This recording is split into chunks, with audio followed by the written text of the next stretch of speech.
with anything.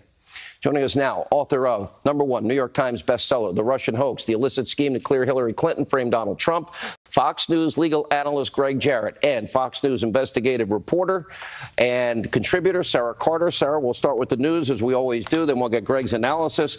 Let's first, we have the FBI and the DOJ colluding to leak phony Russian lies to damage the president, the same DOJ that hired Mueller and the same Mueller team or Steele surrounding the information.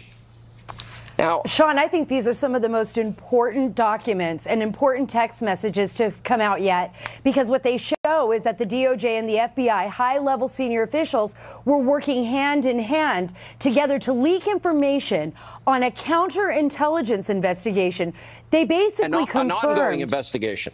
That's right, and an ongoing investigation exactly on Carter Page, a foreign intelligence surveillance warrant. I mean, this is, I believe, and Greg can explain this, I think, more clearly. I was speaking to intelligence officials about this, and they said this is absolutely prosecutable. I mean, you do not talk, confirm, leak to the press anything about a counterintelligence investigation.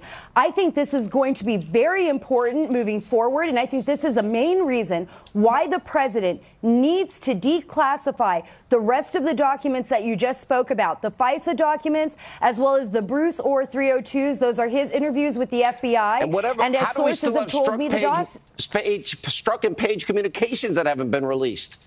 This is brand new tonight. How did we not see this before?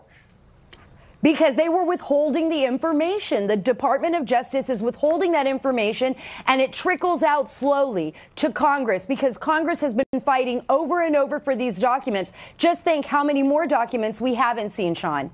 Now, this goes to the issue of firewalls that Steele was talking about with Orr. This goes to the issue of the insurance policy with Strzok and Page. This goes to the issue of Christopher Steele asking Bruce Orr if he got his information to the special counsel. This is what we have. I don't think you can get more corrupt.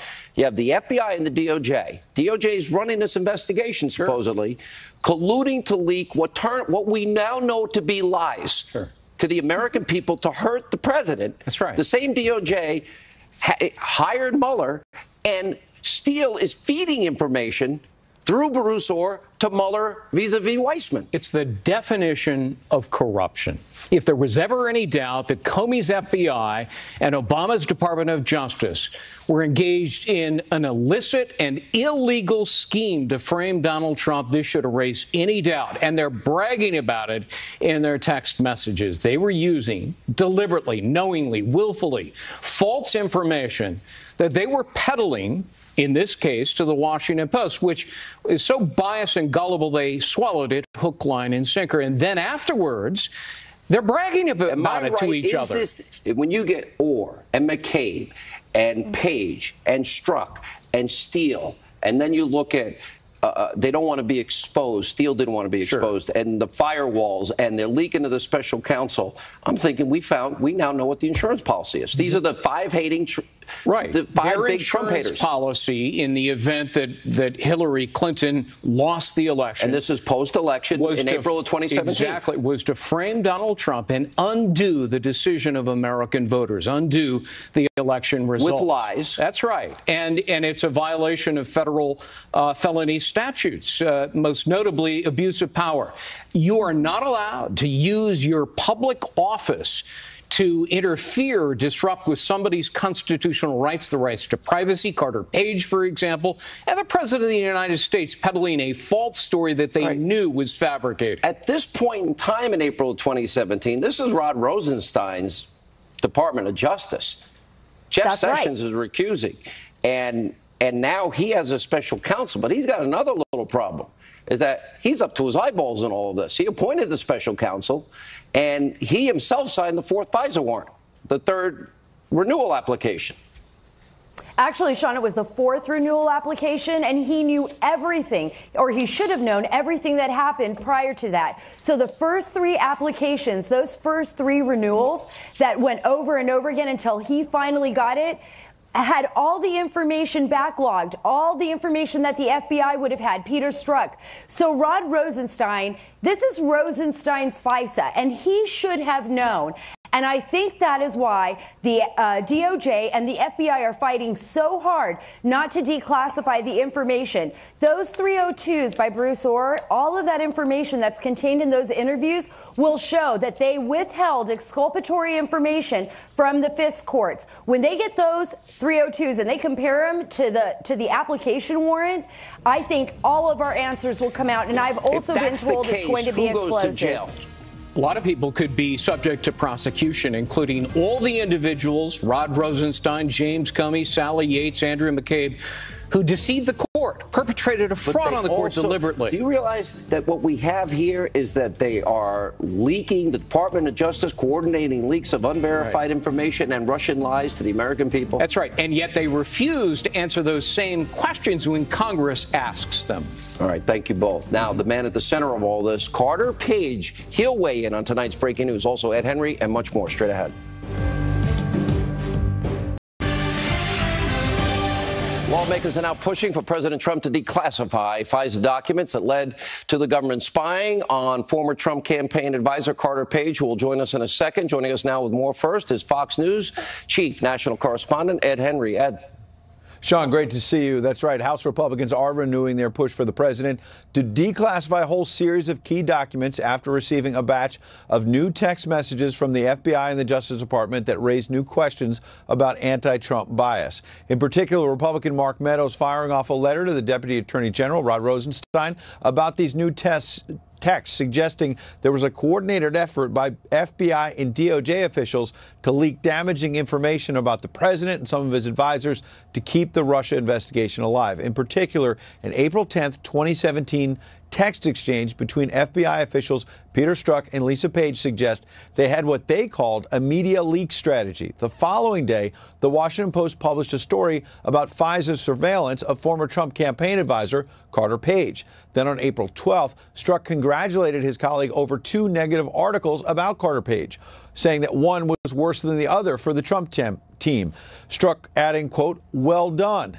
Now, Mark Meadows' letter to Rosenstein, it's interesting it went to him because, remember, he signed off on one of the FISA warrants that continued the surveillance of Carter Page. Republicans want to see the president declassify documents that may shed more light on how the DOJ handled the investigations of both President Trump and Democrat Hillary Clinton around the election. House Republicans also want to see the documents that may shed light on why Justice Department official Bruce Ohr kept in such close touch with the former British spy Christopher Steele, who, of course, put together the dossier that laid the groundwork for the surveillance of Carter Page. Sean? All right, dossier that even Steele himself doesn't stand by, as we know from the interrogatory in Great Britain. Ed Henry, thank you.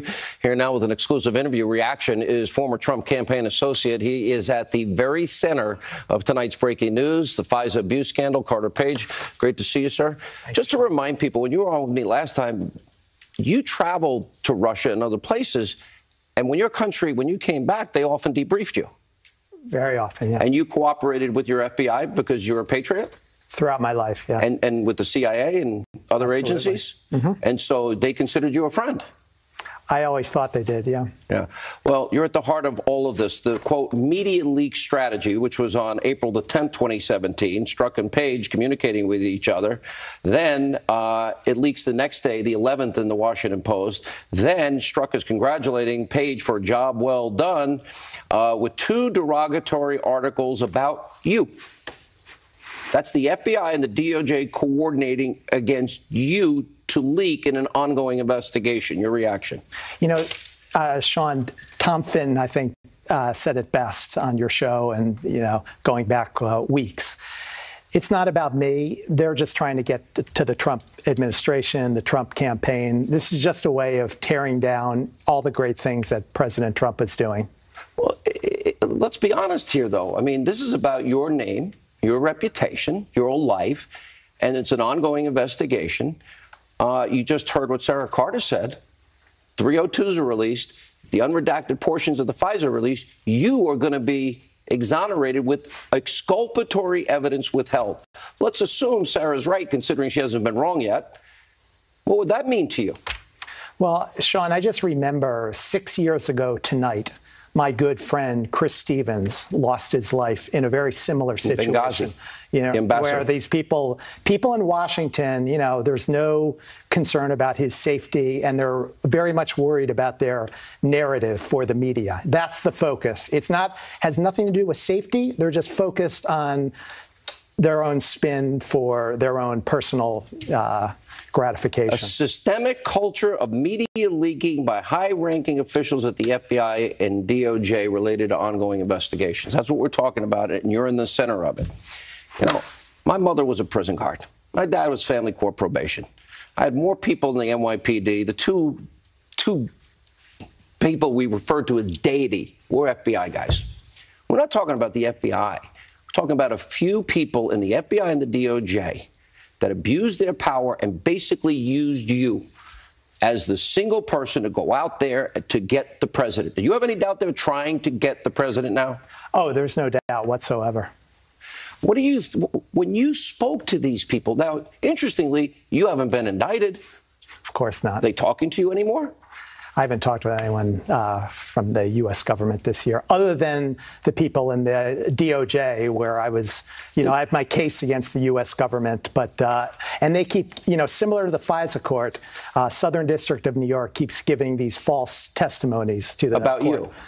About, I have a case against the U.S. government and, the fake news propaganda. So you have lawsuits that you're moving? Absolutely. And you don't even want any money, you told me. $1, just, nominal. Well, how do you pay your lawyers with $1? I don't know anybody. I want to fix this terrible thing that's happened to our country. This is just on principle, but it's just so corrupt right now. So tell me if this is wrong. The FBI and the DOJ, we learned through these text messages, were colluding to leak what are phony Russian lies about you, and then the same DOJ hires Mueller to investigate it. But the DOJ is working with the FBI leaking it. And then we find out through Bruce Ohr and Christopher Steele's contacts, Christopher Steele is saying, did you get my info to your friends in the special counsel? Tell me what's wrong with that picture. Well, Sean, look, I have dozens of lawyers that I'm up against in DOJ, and that's on the civil division. It's been, told to the friends at the Washington Post, New York Times that I talked with the special counsel. Did they ever apologize to you for taking leaks that are unverified? Absolutely not. Yeah. And, a lot of this stuff is still blacked out. By the way, if they do, it's going to be on page 836 in the bottom right-hand corner. Nobody will find it. Hopefully they start fixing this a little bit, Sean. Are you going to sue them? Well, it's just like the first, the fake intel report by Clapper, Comey, Brennan on January 6, 2017, 2 weeks before the inauguration. It was split into two themes. One is the hacking. The other is government propaganda. I have a legal action right now on the government propaganda. We'll see about the hacking. We get this information that we've wanted, declassified and unredacted. Are you convinced there's exculpatory evidence they withheld? Do you know that there's exculpatory evidence? The more information that comes out, it's just going to keep showing how ridiculous this whole thing is. Do you think when you look at the players, Steele, Ohr, Strzok, Page, McCabe, do you think that was the insurance policy? Sure, it definitely seems like it. All right, good luck. Appreciate it. Sorry you were lied about. Wouldn't have happened with that. All right, Alan Dershowitz, Andy McCarthy, react next, straight ahead.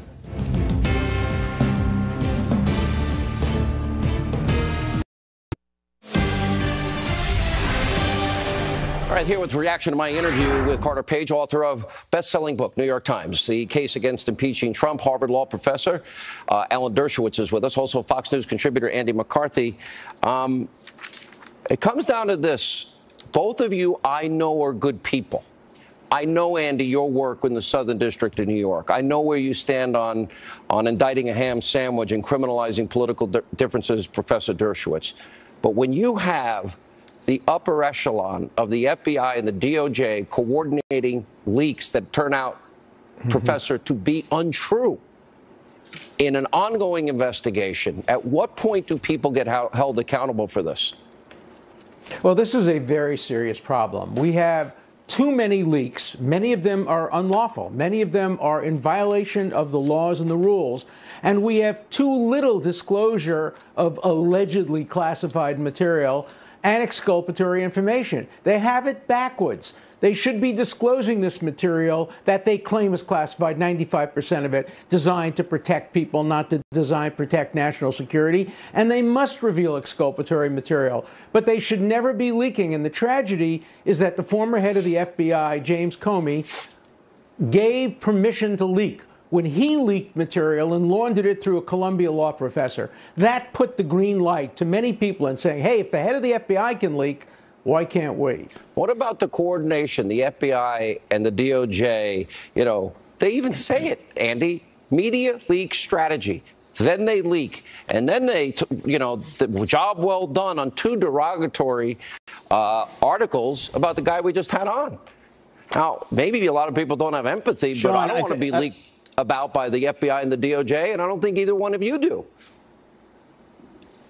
Well, nobody wants to be leaked about, but I don't want to get ahead of what we know here. I've been in investigations where there were leak problems, and sometimes you have to have a leak strategy because your investigation's being damaged by leaks.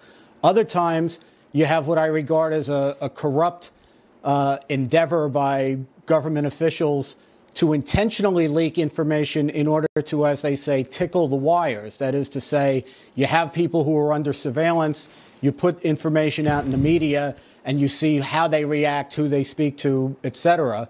It's not a tactic that I think is a worthy one, but it does happen. So I think we need to find out. I agree with Professor Dershowitz that what we need here is disclosure, disclosure, disclosure.